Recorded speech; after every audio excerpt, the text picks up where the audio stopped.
right. Well, let's see here. All right. Well, hello, everybody. We are. We're at the Merchants House Museum. This is our 10th or 11th show. My name is Dan Sturgis. I'm sitting next to, as always, the lovely Matilda Garrido. And somewhere in this room is the enigmatic Dr. Lee. So, oh, there he goes. We saw a little flash in front of there. So we want to thank everybody for tuning in to watch us tonight.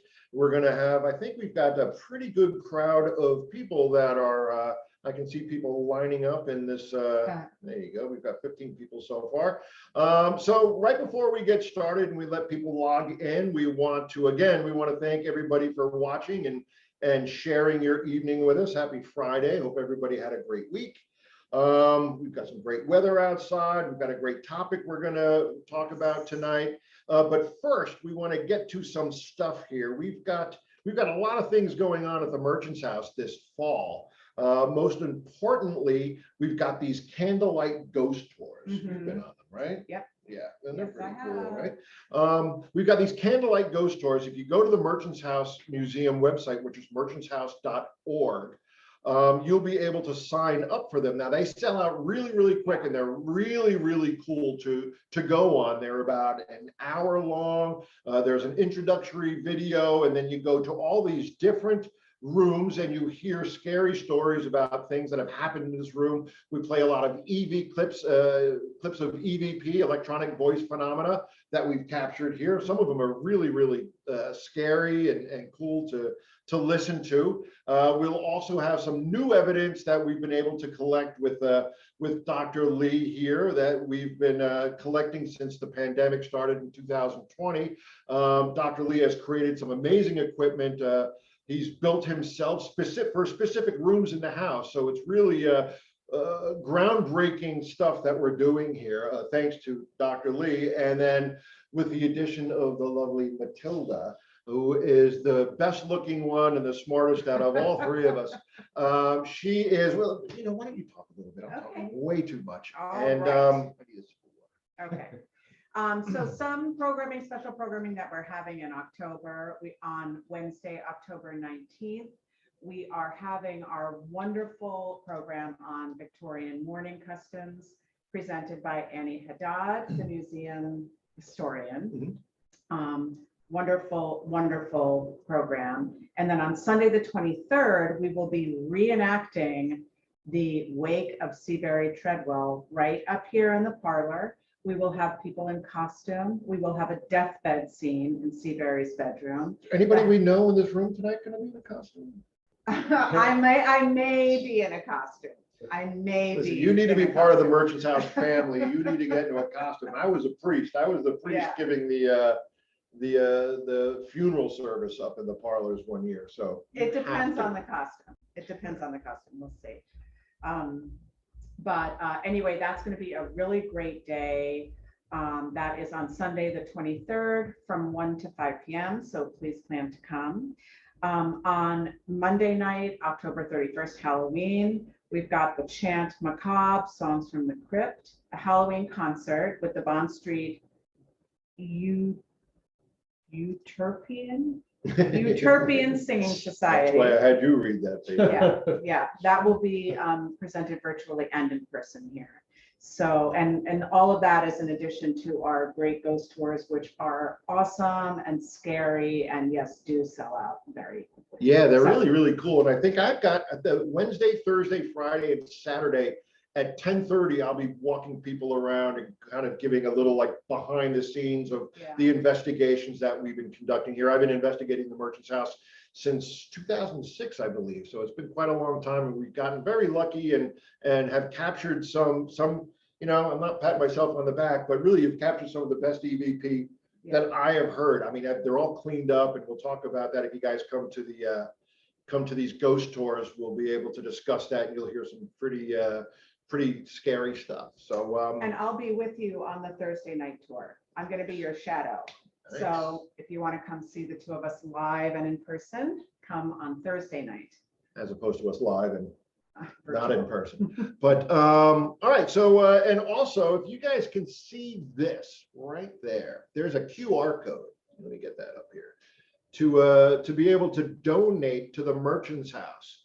The Merchants House is in a battle with some developers who want to put up a nasty, ugly hotel right next to the Merchants House, touching the Merchants House. Now, if they went ahead and begin construction, the Merchants House is just doomed. The vibration will really cause this time capsule, this jewel in New York City, to literally just crumble within itself.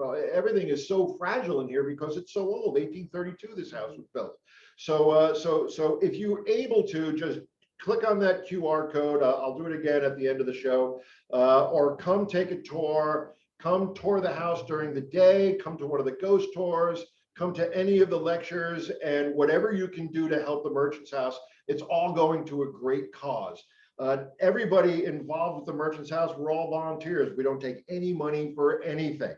So 100% of the money that you use for a tour or donate is going directly to keeping the Merchants House running. And it's something that needs to happen. This Merchants House needs to stay in New York City. You can't let this time capsule, this historic location, fall down within itself. Once it's gone forever, and we don't want that to happen. So that being said, let's get on with what the hell are we talking about? Well, so I wanted to lead in with pointing out to everybody that tonight we're in a different room than we usually are. We have traditionally been up in the parlor. Tonight we're actually in the family room. This is a room where the family would gather. They would eat their meals here. And if the Treadwells ever did play with a Ouija board on a Saturday night to amuse themselves, it would have been in this room. So it would have been on this little table right back here. So just wanted everyone to see that we're in a different environment. Can we get the cameraman maybe to do a pan the room here? Here we are. Again, everything in the Merchants House is original to the Merchants House. So when you're looking at this, the red couch over here, or would that be a settee? I think it's a settee or a Davenport, maybe. All right. That was going to be my first choice to say, but I mean, that's what the Treadwells used when they would take a load off. So I mean, this is from the 1800s to mid 1800s. It's amazing that it's still here in such great shape. Come to the Merchants House and check it out for yourself. Okay, so what piece of equipment? What are we going to be talking about today? Well, where do you want to start? Let's talk about Ouija board. Sure. Well, we could talk about what we're going to be talking about tonight is all the different methods people have used over the years to try and or attempt to make contact with people that have passed on, which has been going on since the dawn of time, since the dawn of man. People have been trying to make contact with loved ones or people that have passed away and moved on, find out what happens when we die. Who knows? We haven't figured it out yet. But it all began, when man first started questioning life after death. And we want to cut all the way up into the early 1800s when the Fox sisters in upstate New York started to communicate. They had a lot of poltergeist activity, a lot of raps and taps, and they got very, very popular. And that was sort of the beginning of the spiritualist movement in America. Now, the spiritualist movement, people didn't have radios, didn't have TV, didn't have anything to do at night. Except make other little people. So and maybe play with a spirit board, as it was called, or a talking board back then. So it became very fashionable to have parties, and people would gather around, maybe in the front parlor. Maybe the Treadwells tried this in one of the front parlors. It would be a very formal thing back then, and see if they could communicate with mom or dad that had passed away, or some other family members. And people started using different devices to try and make it easier. Pendulums, where people would hold a pendulum and say spin clockwise for yes, counterclockwise for no, or just go back and forth rather than a circle for yes or no. And it all kind of led up to the very famous Ouija board. We have an old one here at the Merchants House, which I've actually used upstairs. And you know what, guys, before we go any further, I want to let you all know that you can, we have a message board And if anybody wanted to shoot us a question or say hello or disagree with us or anything, please feel free to go ahead and let us know. And we'd love to answer any kind of questions you might have. So feel free. But back to the Ouija board.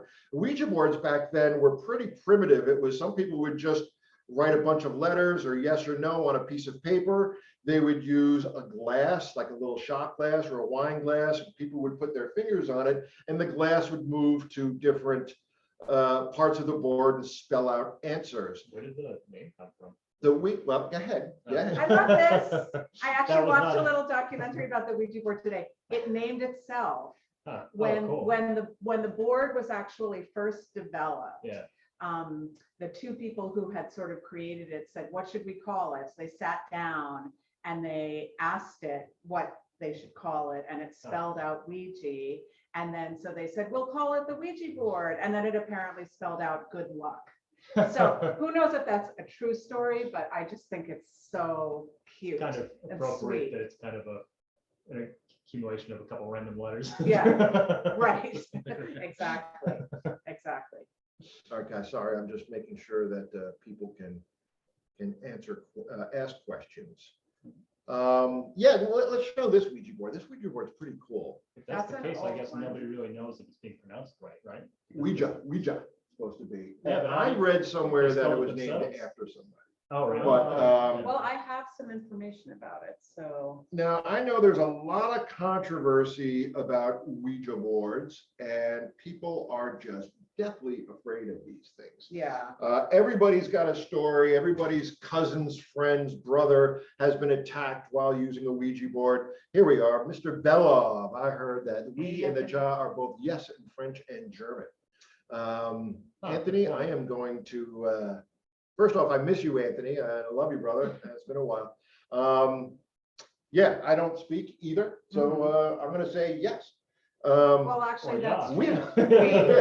Yeah. Now, I don't know if anybody watching has had any kind of experiences or negative experiences with the Ouija board. But if you have, please let us know. I have been to plenty of lectures, paranormal lectures, and the topic of Ouija boards always comes up. And people are, swear that, you're opening a portal. Well, that's what I've heard. Demons. Yeah, that you're kind of opening yourself up to evil. Yeah. Yeah. I don't buy that. But hey, I can't say I'm not at every Ouija board session, but I have used plenty of Ouija boards on investigations. Nothing has ever happened. I will tattoo a Ouija board on my back and go to the scariest place you could find, Yeah. and nothing will happen. I promise you. But Parker Brothers now sells Ouija boards. I actually did plenty of lectures myself and spoke with Parker Brothers. I called up there in Salem, Massachusetts, Huh. and spoke to one of the suits that works up there, and I just had a couple of questions, and I said, could you tell me where in the process of making the Ouija board, which is just flake board and a plastic planchette, the Yeah. pointer with a brass pin.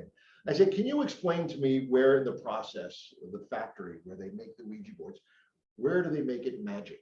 And he laughed and he said, I said, can I record you for that? And I used to use it in my lectures. But when I go to paranormal lectures and people talk about Ouija boards, any questions, I always raise my hand, and I'm always that guy. And I say, yeah, I've got a great question. Why am I just hearing about this now? If using this Ouija board is going to open up the portal to hell, and I'm going to get possessed by the devil and something bad is going to happen to me, why did I have to wait to come to a paranormal lecture to find out? Shouldn't somebody have told us this early on if it's known information? Yeah. And- His parents do. Yeah, you think?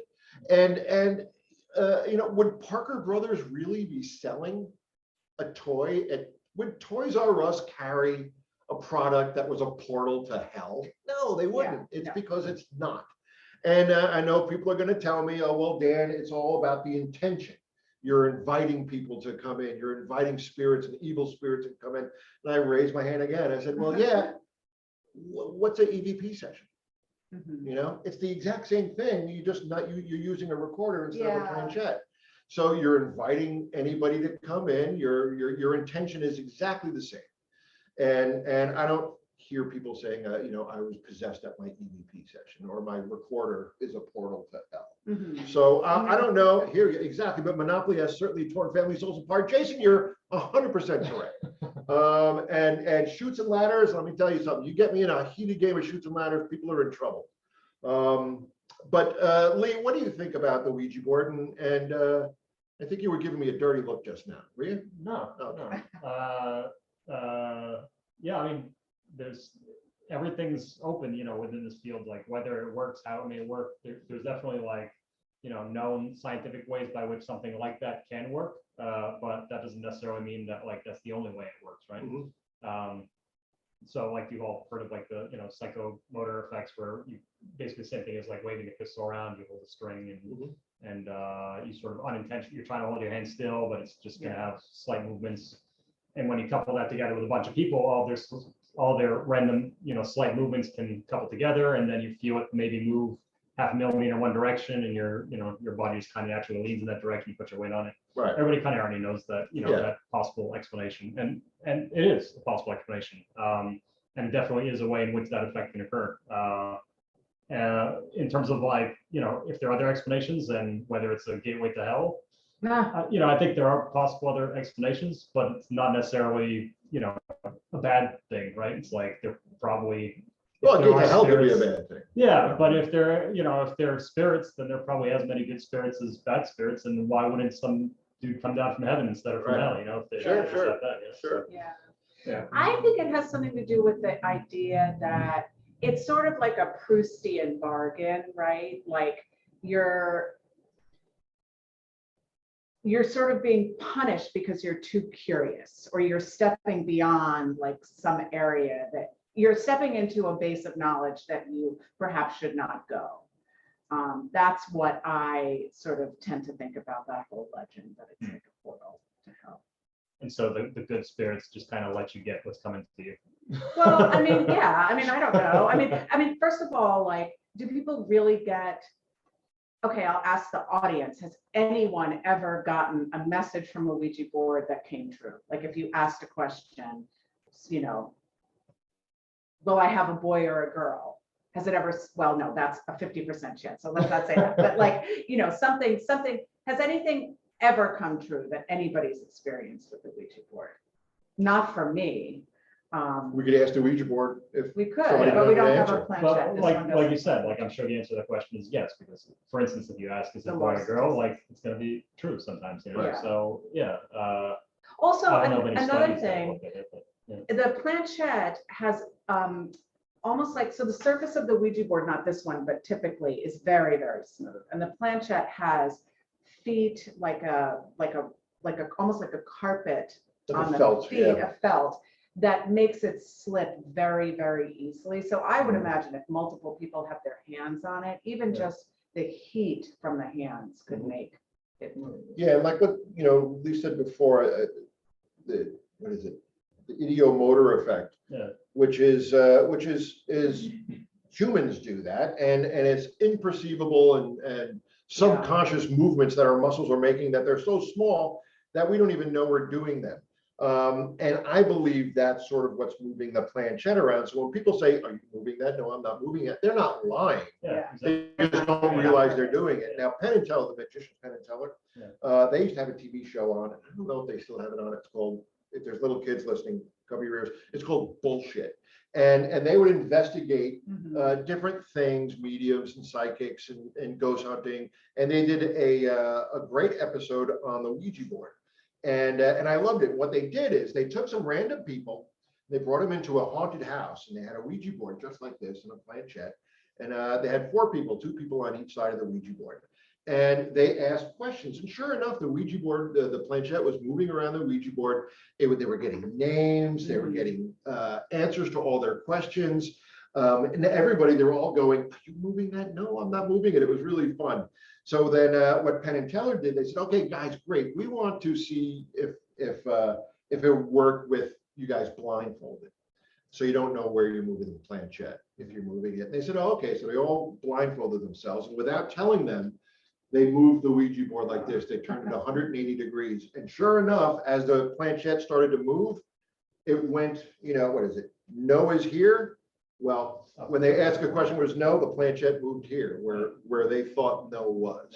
And so I don't know if they were lying or if they were cheating, but I think they're subconsciously were moving to where they thought no was. And it was such a great demonstration of what's really going on with the Ouija board. So that's an interesting point though, right? So like, there's no question that is, like you said, what can really go on with the Ouija board, like that effect occurs. Yeah. But it's also not like proof that like that other it's things impossible that yeah, you exactly. can't get. Yeah, Right. like maybe 99% of the time it is people just Right. convincing themselves that something's happening, and maybe the other percent of the time they're in the right place, the right time, whatever. Maybe some, and that's a really hard question to answer unless you can like identify the right place and the right time, and you redo that experiment and it actually works, right? Right. And that requires a lot of time, money, effort, which doesn't really exist in this kind of research anyway. So, but yeah, that's a theoretical way that you could answer that question, or find that to be the answer to the question in a scientific way. I just want to say that it was like 4 or 5 years ago, an awesomely cheesy horror movie called Ouija came out. I don't know if you saw it. I just really recommend it. If you like a good horror movie, it's beautifully shot. The acting is great. It's super campy, super cheesy. I commend it to you. It's just called Ouija. All right, hey, our friend Anthony. Anthony, if you could shoot me a yes if it's okay to read what you said. I think everybody can see this anyway, so I'm going to read it. When my sister and her pals went to buy a Ouija board back in the day, they were really delayed getting back from the store. When asked by their other friends why they were gone so long, they said, well, let's ask the Ouija board. So two other friends who knew nothing asked, and the board spelled out woman fell. When the gang had been in the toy store buying it, a woman tripped on the sidewalk outside the store, and they stayed with her until help arrived. The two girls working the board had absolutely no way of knowing this. True story. All right, cool. Well, so this brings up an interesting point that you brought up in the past, and even that we covered previously in like the poltergeist episode, right? It's like the current science that agree that there is science and that, points towards a person unintentionally or subconsciously, whatever, causing these things to fly around. So if this is due to like subconscious movement of your hands, and some people are capable of, being psychic or whatever, like, you could have those kinds of effects without there necessarily being a spirit involved. Right. It could be the two girls. I mean, spitballing here. Yeah. It could be the two girls were getting that information from the two girls that were nicely helped this woman. Yeah. And spelled that out. So I mean, there's 100 different reasons. It would be really crazy if this thing burst into flames right now. That would be fantastic. Yeah, that would be crazy. So what are our thoughts on the Ouija board, Lee? There's just, I just want people to understand the different ways in which they could possibly develop an experiment and figure it out. Right. I don't really have a point of view on it. Like, We should use a Ouija board next time we one of the next experiment nights. Let's try a Ouija board session, right? Sure. Or maybe even leave the Ouija board in a room and see if the planchette moves on its own. Yeah. I mean, Matilda? yeah, I mean, sure, I'm game. What are your thoughts on the Ouija board? What are my Final thoughts? thoughts. Final Yeah, thoughts my on the final Ouija board. I thoughts. don't think Matilda's that comfortable with using it. No, I would use it. No, I would use it. Yeah. I would use it again. I just think like, I don't know. I feel the same way about tarot. I do kind of feel a little bit weird about trying to contact the dead in general through whatever way. Because as you guys know, my own personal philosophy is that we really are not supposed to know definitively what happens after we die. So I don't know. I kind of, I mean, I think it's good fun. My parents had one and they were not believers. Yeah.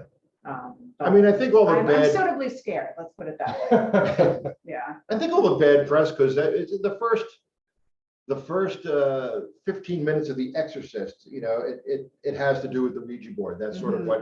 That's how the spirit gets into. Right. Yeah. Mr. Happy, right? It was Yeah. Mr. Happy, and they're playing with the. Which is the such gir- a freaky, scary name for Yeah, a spirit. the Linda Blair Reagan is using a Ouija board on her own, and her mom says, you know, hey, you know, you're supposed to have another person do that. She goes, no, it works.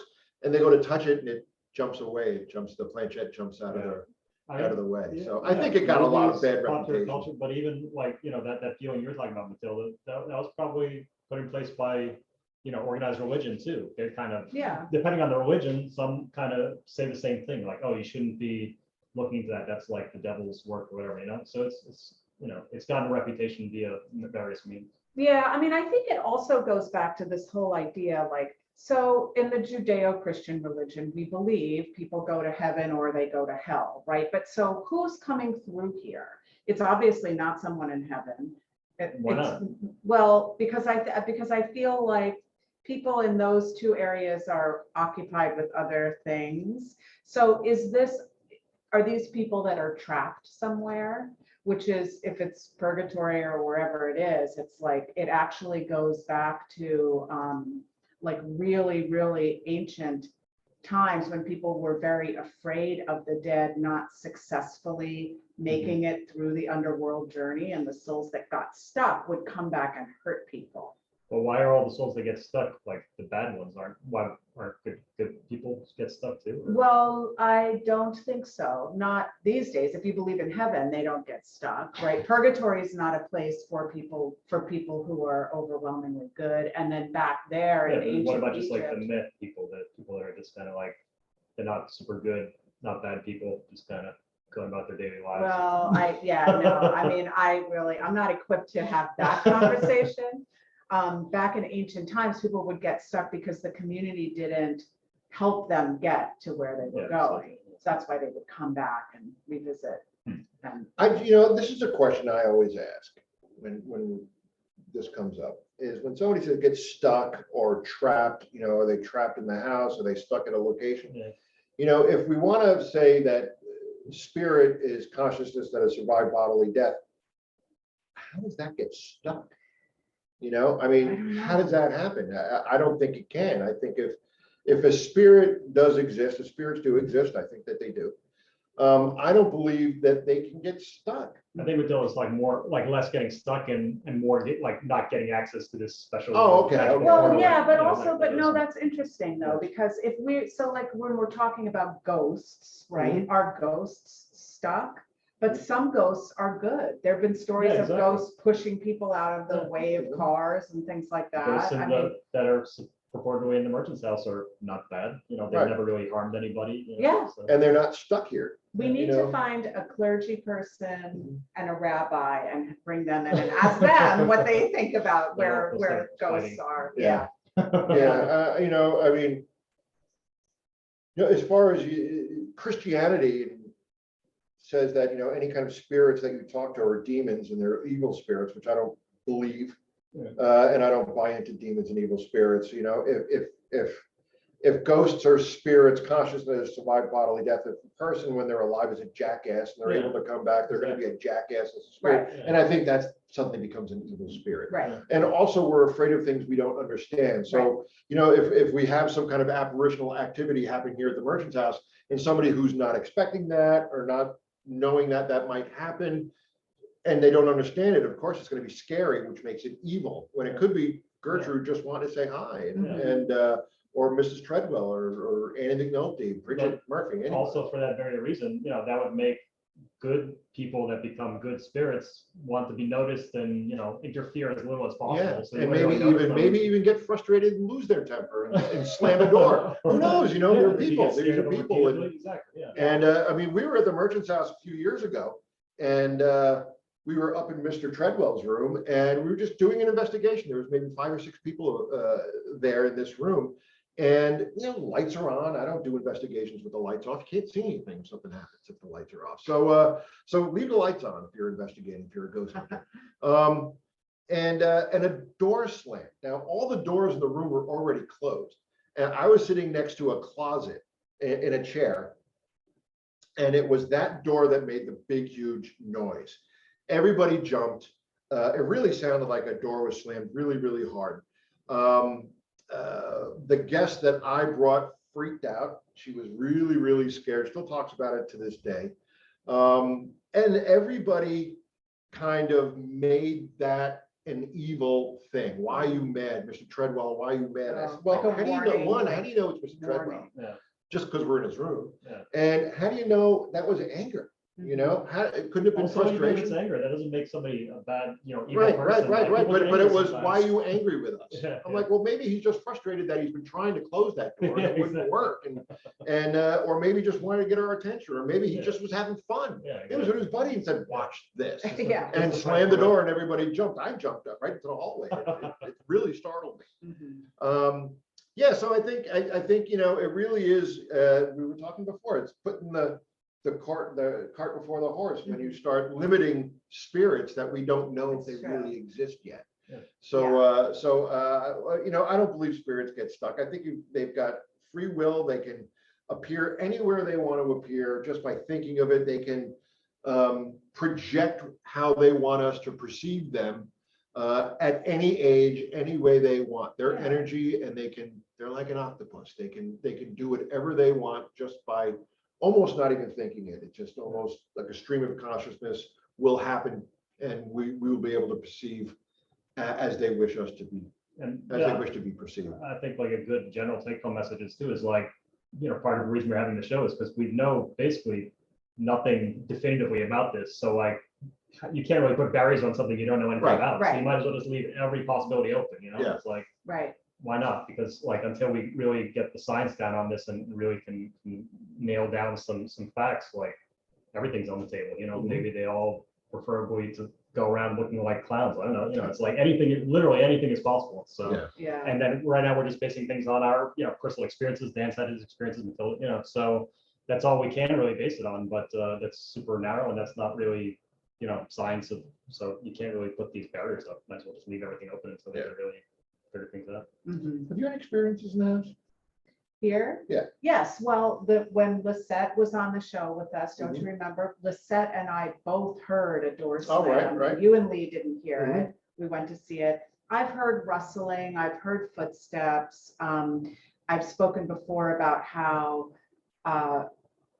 I feel a very, very sort of a strange energy in the kitchen. I don't feel anything up in the bedrooms, which is where a lot of people have felt things and had encounters. But I don't even really like to be alone in the kitchen after dark. So. And you've always, you have, it seems like you have a little special place in your heart for this room. I love this Yeah, room. you wanted I to do the show in this Yeah, room, I and do love this anytime we room. have done a show, or you like this room. Well, I think because I feel like this was a happy room Yeah. for them. Like I can really, I can see them spending time in the evenings here. This is where they would play cards, they would read aloud. I This think is, the kids did their homework down here. This was the family room, the den. And the parlors upstairs were for the more formal Yeah. affairs and Wasn't holidays. the power like the equivalent of today's like couch that has a plastic cover on it? Yes. Yeah, like the white Uh-huh. room. Everybody's Yeah. trying to have a white room, and you weren't allowed to go in there when you went Yeah. over to your friend's house. The white room. Yeah. Yeah. I'll Yeah. tell you guys a funny story about a white room in Boston. All right, and then another. What else did you want to talk about? Well, let's talk about the psychomantia, Yes, because yes, I think that kind of goes into a little bit about how we can put ourselves in a state like the psychomantium is supposed to ideally put you in a hypnagogic state, Mhm. right? Where your sort of borders are very fluid, right? The veil is thin when we get into that sort of almost a trance state, right? Yeah, by veil is then you mean like the possible border between living and dead world or whatever? Or... Yeah, and maybe it's just so a psychomantium really is mirror gazing. It's Yeah, let's describe exactly like what is the setup, how would you build it? So you could build your own with a mirror, a candle, and a crystal ball. Mhm. the psychomanteum goes way back to ancient Greeks, where there was an actual chamber underground where you would go. And you only need, like Dan was asking before, you only need one mirror or two? In the room, if you do it in a chamber, you use two. Okay. Okay, yeah, exactly. Yeah. I actually spent time in one, and there was two. Yeah. Where? And out on Long Island. It just exists somewhere? No. Or It was someone at made a it? friend's house who's in the field, and built one in his basement. Wow. And I went in and I spent about 45 minutes, and I think it's creepy. It's almost we'll call it a chamber. It's almost like a sensory deprivation Chamber. idea. Chamber. How many times can we say chamber? You wanna come down to my chamber? Okay. Meet me in the chamber. The chamber. If I had a nickel every time I heard that, I wouldn't be doing it. So then here I am in this chamber, and it's an odd feeling, and I, psychogogic, which is a great word. It really hypnagogic. It really like does hypnosis. seem like a form of self-hypnosis, because you are hypnosis. I don't know if anybody's been really hypnotized. I did it never have. to Have you? smoking cessation. Yeah. Oh. Cool. And it worked. And I remember everything about it. It's not that kind of stage Yeah, hypnosis. I've done it to other people, and exactly, it's surprising how it's just like, when you learn about it, I mean, the thing that's hardest about it is getting over like how ridiculous it feels doing this to somebody else, knowing Yeah. how it works, Mhm. Yeah. And it was amazing, and it worked. Nothing else did. And Cool. I haven't had a cigarette in 20 years. Yeah. Exactly. But the way he described it is just intense focus. Mhm. And he goes, when you go to a movie, when you're watching a movie and you're really into it and everything sort of drifts away, Yeah. that's a form of self-hypnosis. You're just intently focused on that moment, and which is what this is. Yeah. And I could see how your imagination can get away from you, and you would see different faces, Uh-huh. and there was no communication. I didn't see any faces other than my own. And but it was an odd feeling. After about 15 or 20 minutes, when you're in there and the novelty sort of wears off, and you're like, okay, well, something's going to happen, let it happen, and you're Yeah. waiting. And for me, nothing happened. But Yeah. I have spoken to people that have had really powerful experiences Yeah. Mhm. in one of these chambers. Yeah. And Yeah, and it doesn't necessarily, like you were saying, like, it can be your imagination plays games on you. So it might be partially that, it definitely is partially that, but it's also partially like at like a neural level in your brain. Well, this is more for like sensory deprivation stuff, which a psychomanteum can be. There's an alternate method where I think you were just going to describe it, where it's just like a single mirror kind of above you on the wall, right? So Yeah. you look into it, so it just gives a reflection of like the wall behind you or something. Some Right. kind of plain flat space, right? That's just being illuminated by the candle, right? Right. Yeah, so that's kind of like another thing, the Ganzfeld that we'll talk about later, but Yeah. it's the same kind of thing, like sensory deprivation. And so when you're in that state, like there's parts of your brain that are dedicated to certain types of sensory reception, right? There's like a certain part of your brain in the back for visual, and then on the sides for auditory. And when you don't get that, when either you don't get that input anymore, or you get an input that's so uniform that it's lacking in any useful information, it's essentially the same thing as, putting a blindfolder on. It's just, that's turning it black. If you see a gray wall that's flickering and there's nothing useful in there, it becomes the same thing after a while. Yeah. So those neurons, they stop getting really activated by this lack of input, and that just lets the rest of your brain kind of, whatever parts of the brain are still being activated. There's always kind of a random activate, well, what is thought to be random activation of neurons within the brain.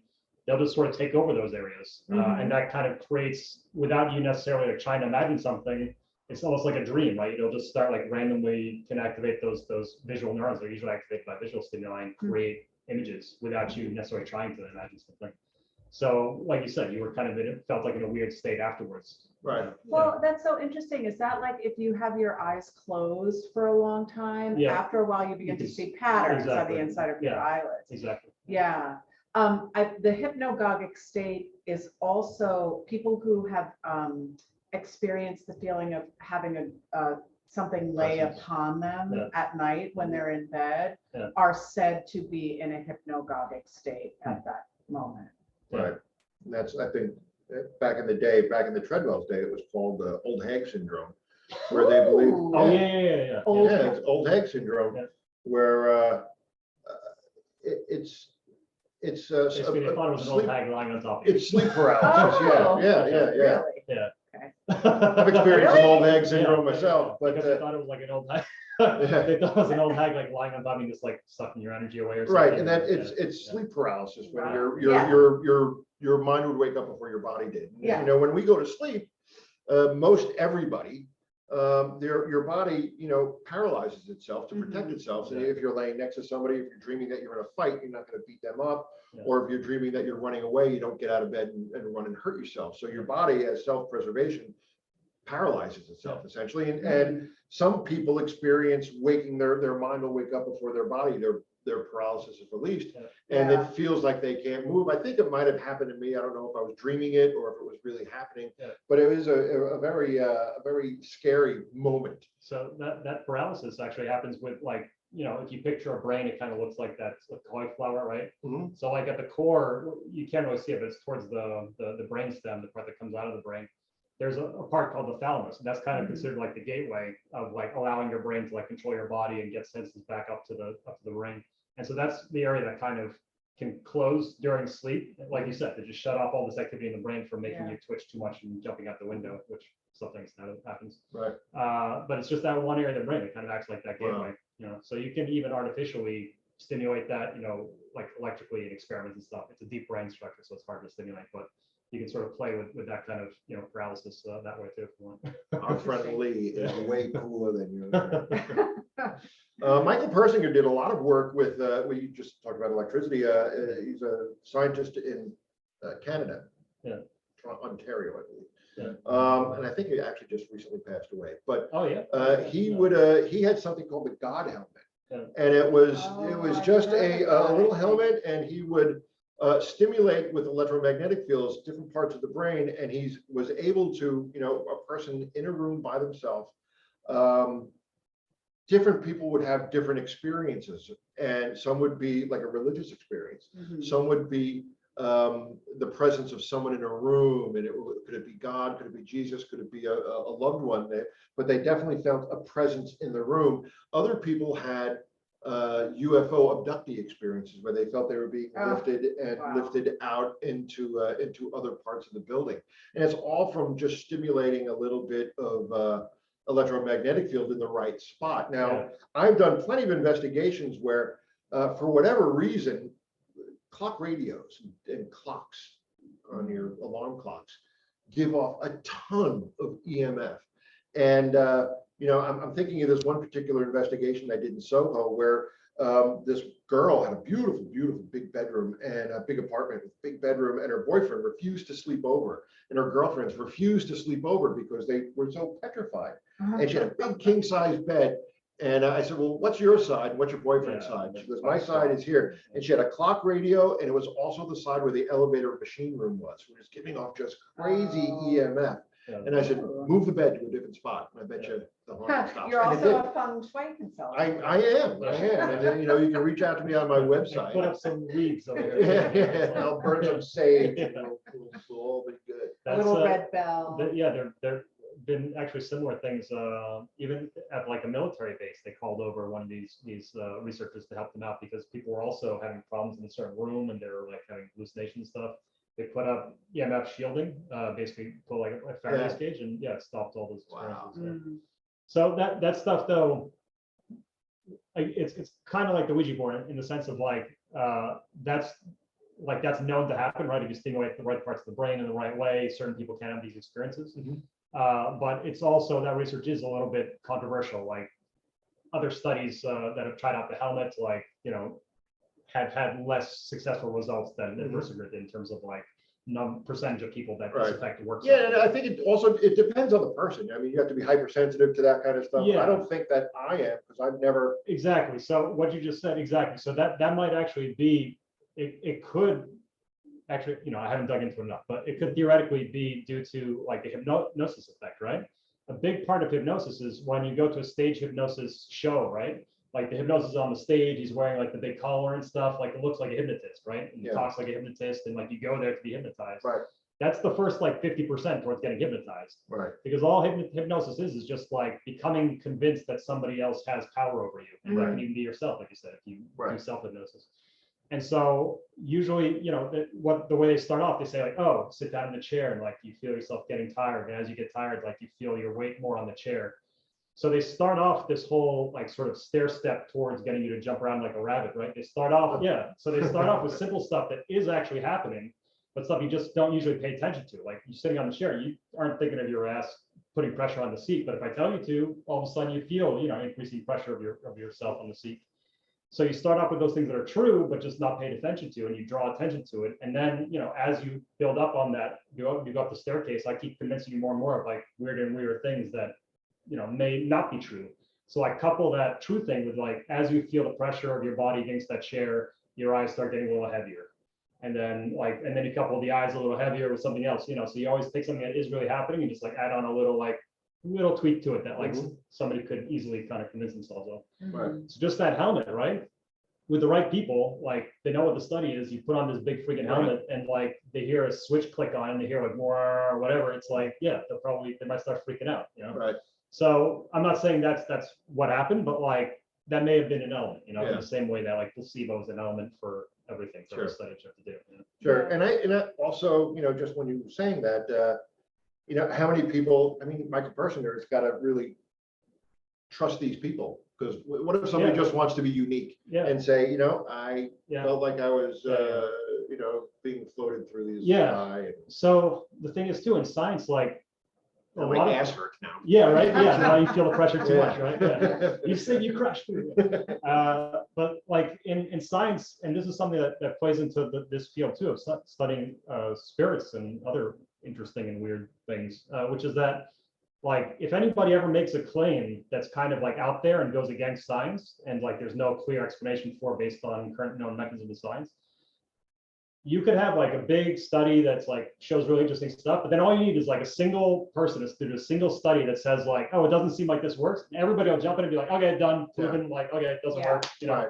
oh, this guy did a helmet and like 5% of the people had, weird experiences with aliens. That's it, that's all any experiences.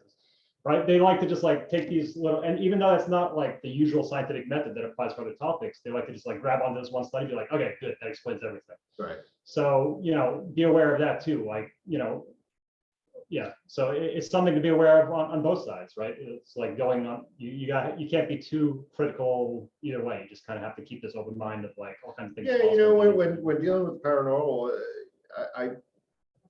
it's cliche to say, oh, you need an open mind. You need an open mind, which is true. Yeah. But you need, like you said, you need an open mind on both ends. Exactly. Everything that you can't explain doesn't necessarily mean you can't explain. Doesn't necessarily mean it's paranormal. It means you just haven't been able to explain it. Exactly. Yet. Yeah. So and you also can never disprove. Like if someone says, "Well, I went into a psychomanteum and I had an experience where I saw my mother came to me." Yeah. You can never disprove that wasn't her mother. Yeah. Right. So the other thing is too, to a large extent, for vast majority of things, you can never really fully prove anything either, right? Science is all about just like probabilities, right? It's like proving something that like there is a 99.99% that like this is the way something works, but nothing is ever really fully proven. Like you can't prove it. It's impossible. Quantum mechanics is all based on that, right? It's all probability. Yeah, maybe, and I don't know enough about quantum mechanics to say yes or no, but like sounds right. Yeah. Well, no, they like Las Vegas. It's all quantum mechanics. It's all based on you're probably going to lose. You're going to win a little bit, but eventually you're going to lose. Yeah. It's what's the probability? Yeah. So yeah, it goes both ways, but yeah, it's an interesting conundrum and balance. Yeah. Mm-hmm. All right. So psychomanteum, what do we think? Psychomanteum. What do we think? Dr. Lee. Definitely works for the reasons we discussed, and it's try it out. It's all you need is a friggin' mirror and a candle, so don't burn your house down. Friggin' mirror and a candle. Mm-hmm. That's going to be the next topic of the show. Friggin' mirror and a candle. Psychomanteum. I'm a believer.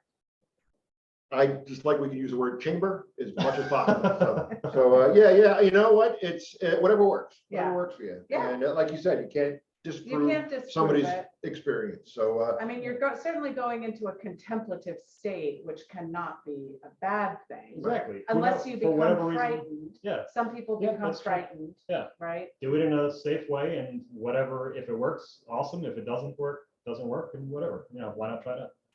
All right, let's put on the goggles I think you're going to put on the goggles and we'll talk about the Ganzfeld experiment, which is sort of along these same lines, You're gonna have right? to put on the goggles. Speedo goggles. Yeah.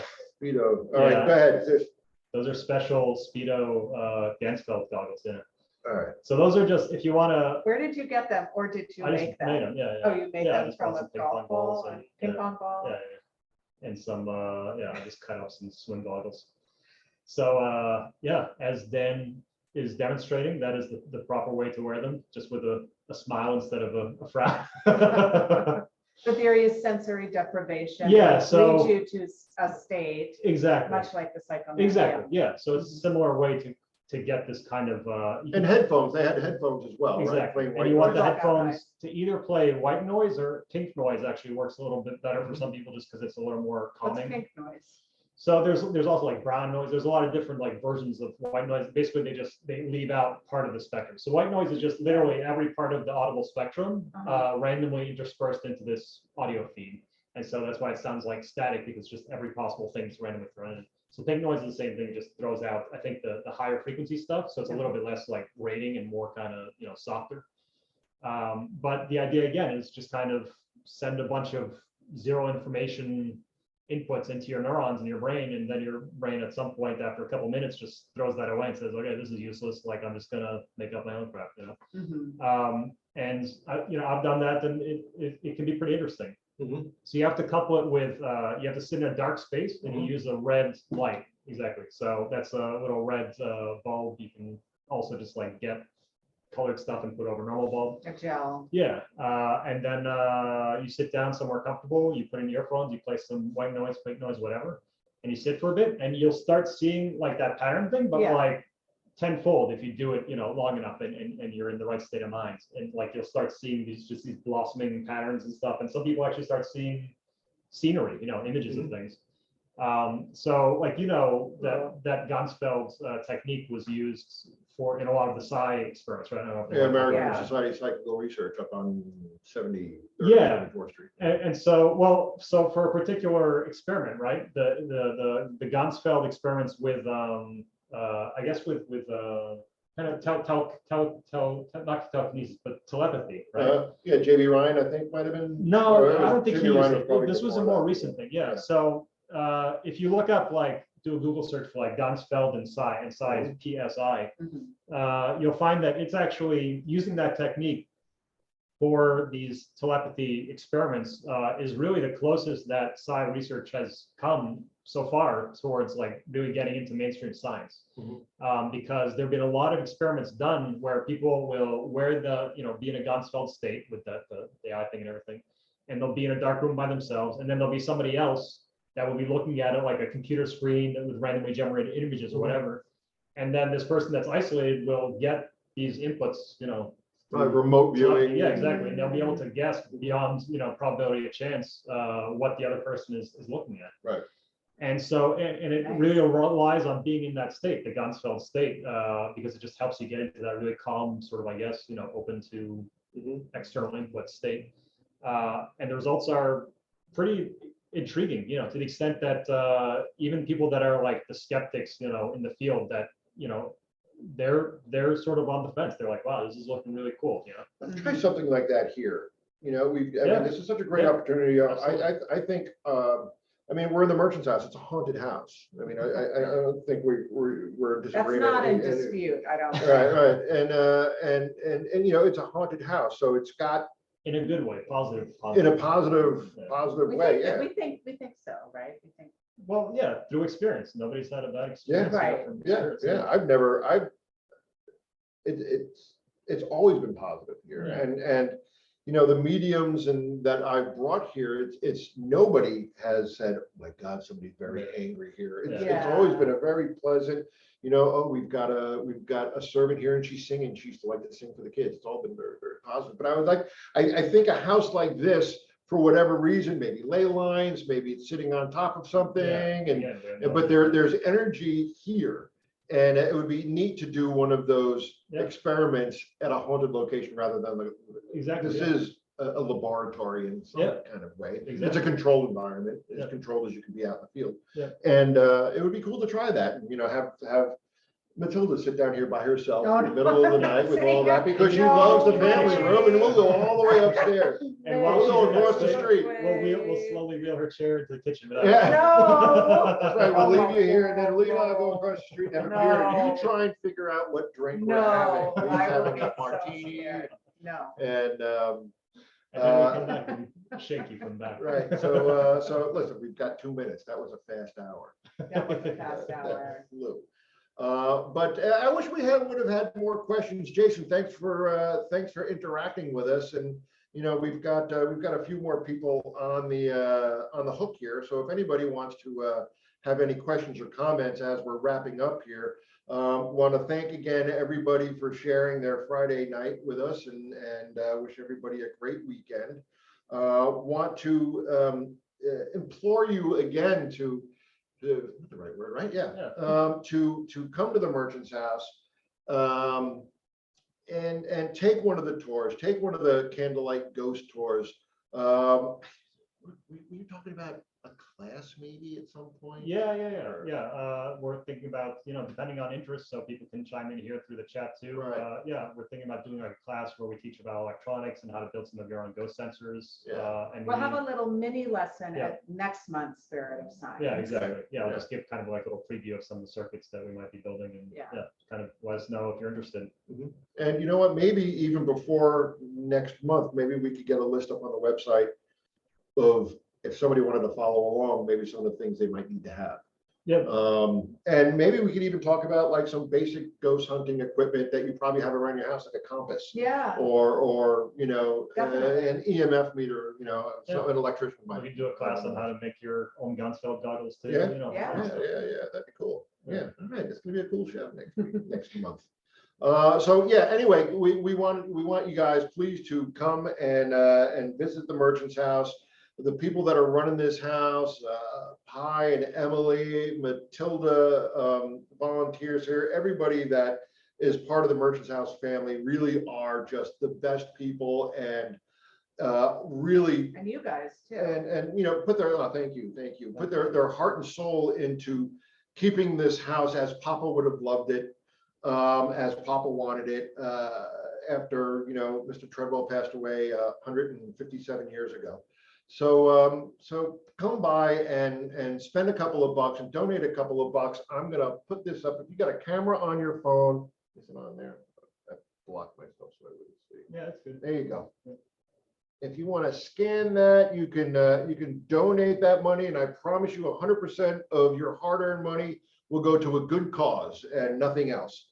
And so please help us out here at the Merchant's House. It'll be much appreciated. And if you don't, we'll tell the merchants, we'll tell all the ghosts here to come to your house and scare the crap out of you. So that being said, Matilda. Good night, everybody. Thanks for joining us. It's always cool sitting here with Matilda. Good night, everybody. My Emily, favorite good time night, of everybody. month. Thanks, everybody. And we'll speak to you soon. Hopefully we'll see you in October. Yeah. All right.